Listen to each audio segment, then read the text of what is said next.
One would think that banks got to be called banks because these institutions were created to keep your livelihood safe. But what would you call it when you cannot bank on banks to keep your earnings safe, or when such institutions meant to protect you fosters your abduction? That we will be discussing today, linking GTB's role in the EFCC's arrest of verydarkman.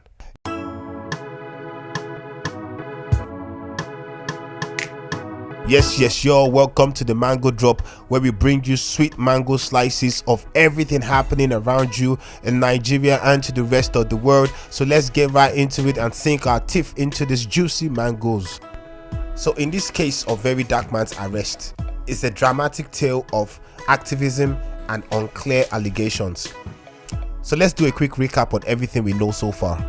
Without going into too much details, we know for a fact that everything started with verydarkman calling out Guarantee Trust Bank, saying that his mom's account has been withdrawn for a loan repayment, and he was seeking more understanding of the situation because his mom had no loan whatsoever, and he would show up at their bank the following day to have the situation sorted.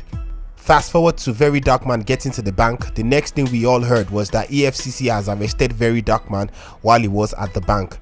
Let me quickly read a report that I got on one of these news sites. It says, according to reports, VDM was apprehended by EFCC operatives immediately after exiting the GTB bank premises in Gariki Area 3, Abuja.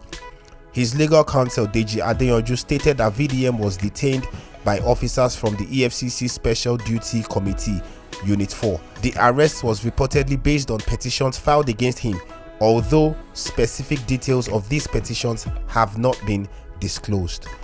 So now, here's the thing, because a whole lot of people are taking this out on Guarantee Trust Bank. Maybe they should, or maybe they shouldn't. That's left to you guys to decide. But looking at the facts that are available, it is very possible that Guarantee Trust Bank was only a pawn in the arrest of verydarkman. They could have been strong-armed to be used as a weapon to facilitate his arrest, because everything verydarkman posts is seen by everyone. So let's imagine a scenario where EFCC has a petition, which they claim they do have, against verydarkman. They would look for the best possible way of arresting him and avoiding any blowback whatsoever. So somewhere in their mind they might have thought, okay, arresting him in his home or his house or places where he usually goes to might be met with some kind of resistance, while arresting him in a place like a bank will reduce any form of drama or resistance whatsoever, because one, he will be outnumbered, and then they will have more access by using the bank as a tool to facilitate the arrest. So in my own opinion, I think Guarantee Trust Bank is suffering from a case of being in the right position at the wrong time, because they have been manipulated and used by the EFCC to arrest someone over something else that has nothing to do with Guarantee Trust Bank. And now looks like Guarantee Trust Bank is the one who called EFCC.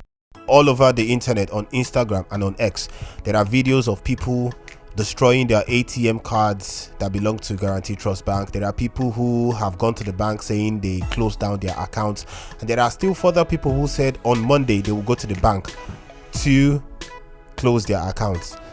But then, if I won't stop anyone from doing what they feel they should do in such a situation. In most cases, I like to put myself in every situation, and I'll be like, okay, imagine that I am the manager of that particular GTB branch, and imagine that I get a call from EFCC saying, when so and so comes, we have a petition to arrest him, and we have to arrest him, so you have to keep him there when he's around and call us. What do you think the bank will do in that situation? The bank has to obey. There's nothing the bank can do. As what makes you think that the bank manager or people in the bank are not in support of verydarkman? What makes you think that many people in that branch as well do not follow verydarkman? What makes you think that even people in that bank are not part of the so-called ratels that donate money for verydarkman? So I feel in situations like this, we need to rule out this herd mentality where we just go forward and rush into decisions without thinking it through.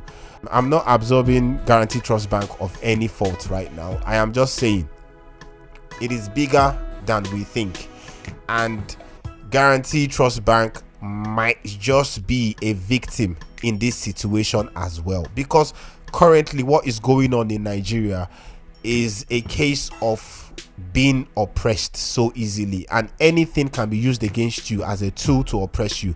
We've seen how the Cybercrime Act has been changed to a situation where they say even when you say something on the internet against someone, especially someone in power, they will say it is a cybercrime. We all grew to know that cybercrime is if you commit a crime using the internet, false representations, identity theft, trying to defraud someone or scam someone. That is what we all know that cybercrime is. Even around the world, that is what cybercrime is. But here in Nigeria, they have expanded the meaning of what cybercrime is to a point where they say if you wake up and say, oh, the government of so state or the federal government is doing something wrong, and you speak on that thing, they will come and pick you up and say you have practiced cyberbullying and then you have committed a cybercrime. So we are in that delicate moment where we need to always listen and hear ourselves properly. When you say something, listen to it with your inner mind. Let it resonate to your thinking. This is why you are all knowledgeable. This is why you all went to school. Even if you didn't get any formal education whatsoever, this is why you are a human being. To contest your own reasoning, not even the reasoning of other people coming towards you. You have to contest theirs and yours as well. I feel it is a rush here if you're taking it out on GT Bank.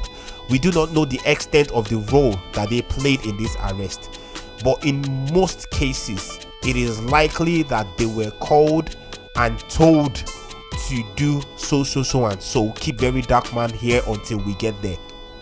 In that kind of situation, there is nothing that the bank can do other than listen to the government, because it is the government that has given you the license to even function in the first place. So I'll put it out to you guys. If you were the manager at the so-called branch that Very Dark Man went to and EFCC calls you, what would you do? I'll put it out there for you guys. Let's be realistic right now. So let's move on from that and focus to the real problem at hand, because oftentimes when these things happen, they try to push different narratives out there, and sometimes they don't even have to try. It is just us being Nigerians putting different narratives out there, modeling everything up, and then we do not have a sound knowledge of the situation, and then we are all lost in the chaos. So let's remove the issue with GT Bank out of this situation now, and let's focus on the most important thing here, which is the silencing of people's opinions. That is a thing that you all need to sit down and talk about. First thing first, obviously the petition that was written against Very Dark Man is probably something he has said against the government. Let's highlight his last few posts. He's spoken about the NANS president that was beaten and bullied, stripped naked, and forced to denounce himself as the president of NANS. And then he came out to say all the things that Sheyi Tinubu, the son of the president, did to him, and all the assault and all the allegations, with saying it on camera.